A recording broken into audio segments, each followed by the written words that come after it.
there is no alternative conclusion other than that the Russian state was culpable for the attempted murder of Mr. Skripal and his daughter, and for threatening the lives of other British citizens in Salisbury, including Detective Sergeant Nick Bailey.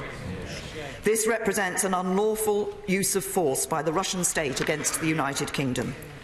The UK taking strong action against Russia after the poisoning of a former Russian spy. Theresa May ordering 23 Russian diplomats out of the country, among several other actions. Amy Kellogg is live in Moscow for us right now. Amy?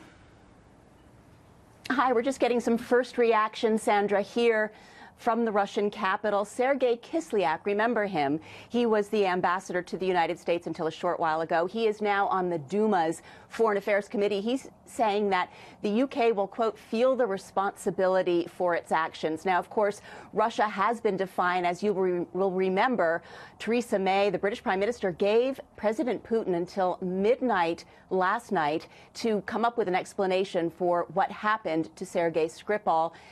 Russia basically said it doesn't respond to the language of ultimatums and had nothing to do with this. Theresa May today came down with a list of responses to that lack of movement, saying that Russia has responded with disdain and sarcasm, with little regard for the gravity of the situation. Now, the Kremlin, again, has been defiant that it had nothing to do with the poisoning of Sergei Skripal and his daughter, Yulia, with that nerve agent, which was identified as something called a Novichok, a nerve agent that was basically developed in the Soviet Union to avoid detection and to be able to assemble in all sorts of uncomfortable places, or to travel with the agents so that the person carrying it would not himself be affected. It's unlikely, people here say, that President Putin would have been likely to respond to that ultimatum yesterday, because he, just a few days ahead of elections, which are Sunday, would not want to be projecting any sign of weakness towards the West. Of course, much of his popularity is based on the fact that he has been very defiant of the West. May said yesterday that there were two scenarios: either the Russian state tried to murder its former spy, or somehow it just lost control of its military-grade nerve agent.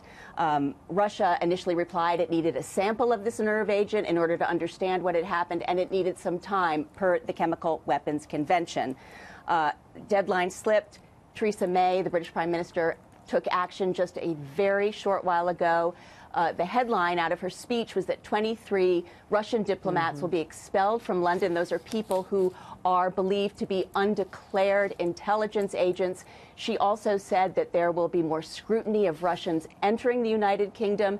She said that the state will seize the assets of rich Russians or the Russian state living in London if they're suspected of using their property for insidious reasons. And finally, no high-level Brits or members of the royal family will be traveling to the World Cup in Russia over the summer, Sandra.